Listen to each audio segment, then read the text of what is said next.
Hey, I'm Sahara Lee, and this is Holistic Mojo. Not sure if you're excited to be here, but I'm excited that you're here. And I'm also super excited about body butter, of all things. So today I'm going to teach you how to make your very own body butter. And yeah, get ready to get lubed up. All right, things that you are going to need to make your own body butter. So I use raw shea butter, raw sesame oil, and raw coconut oil. And I've got a container, which I know is 11 ounces. So I've got 8 ounces of the shea butter, and then I'll have 3 ounces of the other two oils mixed together. And then you want to collect whatever essential oils you want to put in your body butter. So that's completely based upon your own constitution and your own needs. I'm headed into fall and winter right now, so I've got a little bit of a warming thing going on here. I've got benzoin essential oil, which is really great for bringing out your inner child, but it also is going to help preserve the oil so that it's not going to go rancid very quickly. Pomarosa is because I've just come out of surgery and I'm still rehabbing and I'm trying to manage some of the pain and inflammation in my body, and Pomarosa is really great for doing that. Turmeric is straight up for inflammation. Jatamansi is a nervine, so it's going to calm the central nervous system. And then the black pepper is kind of brother to turmeric. And black pepper helps support the turmeric's actions, but it's also nice and warming in the formula. So you can pick whatever essential oils you want to use. Generally speaking, we say about 10 drops of an oil per ounce of carrier oil. So if I've got 11 here, I've got space for over 100 drops of oil, but we're going to wait and see exactly what that looks like. It's, again, completely based upon your needs. You want to smell your oil and you want to make sure that it smells good. Otherwise, you're not going to use it. You're going to go ahead and place your measuring cup with your shea butter into a pot of boiling water. And I really love to use the handled measuring cup because I can just hook it right on the edge and then I don't need to worry about overheating anything. And it's just hanging out in the water, and I'm going to wait until that's liquid. And I've already put my benzoin into the shea butter at this point because benzoin is really thick. It's like molasses. So it's challenging to get it to kind of mix in with the other essential oils and with the body butter itself. So I like to put it in first and get it really good and stirred in and mixed in that nice hot shea butter. And I'm not going to bring this to a boil, but I'm just waiting until this melts. And then I'm going to add my coconut and sesame mixture in. So while my shea butter is melting, I go ahead and prepare my coconut and sesame oil. If your coconut oil is solidified, you just go ahead and run that under some hot water for a minute or two, and you'll get enough liquid to come out and pour into a measuring cup. And I'm working with 3 ounces of space left in my little potion here. So that's about 75 milliliters. So I get that set up into a cup, and then we will put the essential oils in. Okay, so now comes the essential oil additive action. So I've got these lined up in the way I'm going to use them. So whenever I'm making a blend, whether it's for myself or for a client, I'm always building from the earth towards the sky. And oftentimes I'm ideally looking to make a full plant, or sometimes I'm looking to make a full chakra system or energetic system.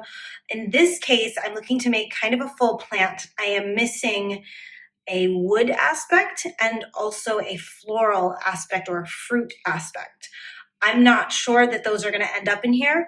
Every single time I make a formula, whether it's for myself or somebody else, it's a little bit different depending on my needs, the season, or what's going on in my life, in my body, or in my client's life and their body. So black pepper is a seed. You can choose to either put that in the bottom or in the top of the plant because it's kind of like, what came first, the chicken or the egg? So I'm going to start with black pepper because I feel like I want that heat to be my grounding aspect, and that activity, because it's such an active plant. I want that to be my base level. And I'm going to go ahead and just start off with 10 drops of each, and then move from there depending on how it smells as I move forward. Once you get that first round of essential oils in there, you're going to want to go ahead and stir it up really well so that you can get an idea of what the scent profile is going to be.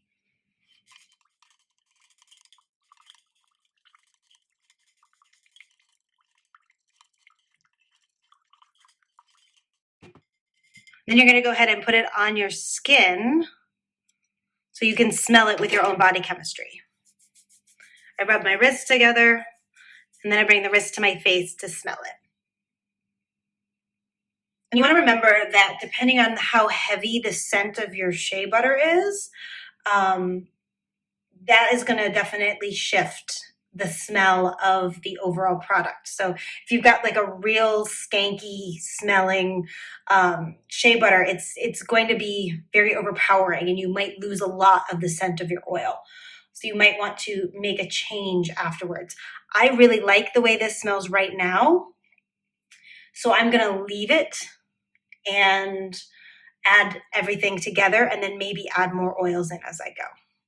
All right, so I've got my shea butter mixture and my sesame and coconut mixture, and I'm going to put them together in this bowl and give them a really good mix. Again, I'm going to go ahead, put some on my skin, rub it together, and then check the smell.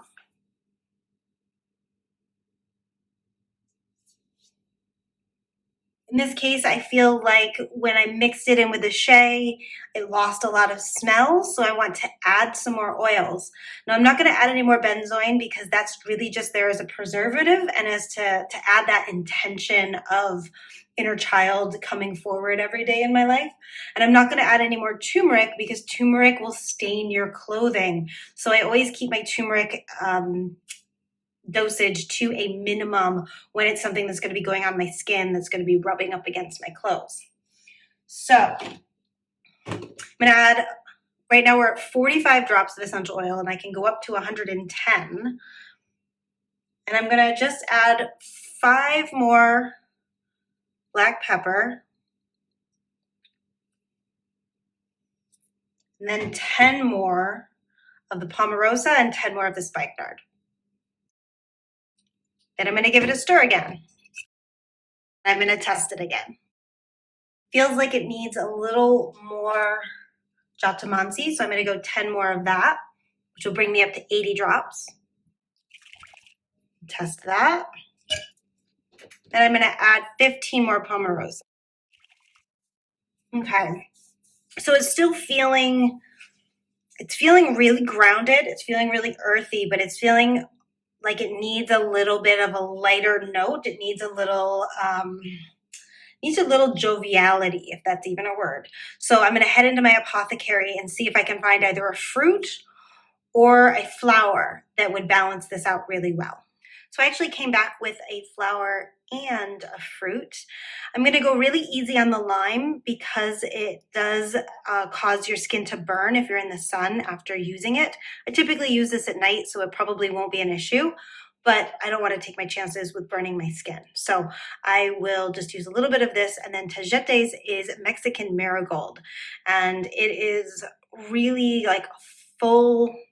It's like a big, wide-bellied smell. It's very expansive. So I'm going to throw a little bit of both of these in. And I'll put these in the same order that they would grow. So flower and then fruit. I'm going to go with 10 tagetes and 5 lime. Give it a mix. Test it. And that feels perfect. So now I'm going to sit here and mix it up a little bit more, mostly just to cool it down before I put it into its container. It's all mixed up, and now all that's left to do is bottle it and place it in the fridge. Once it's been in the fridge for a while, you can go ahead and pull it out and it will be completely solidified. You don't have to put it in the fridge, but I find that when you do, it gives it a really nice creamy consistency when I use it later. So I just store this in the bathroom, in the cupboard, and when I want to use it, I put a little bit between my hands, rub my hands together real quick to heat it up, and then use it on my body. Enjoy! Thanks for watching my video. If you enjoyed it, please share it and hit the subscribe button. And if you're liking what I'm putting out into the world, head on over to my website, holisticmojo.com, for a full list of my services. From energy work to herbal medicine to physiotherapy, I have got you covered. And if you haven't already, get on to Amazon and grab yourself a copy of my book, The Conscious Alcoholic, A Holistic Approach to Drinking. It's going to teach you all about herbal medicine, Ayurveda, and how you can help balance your body while you're drinking and make better choices when you're out and about having a good time.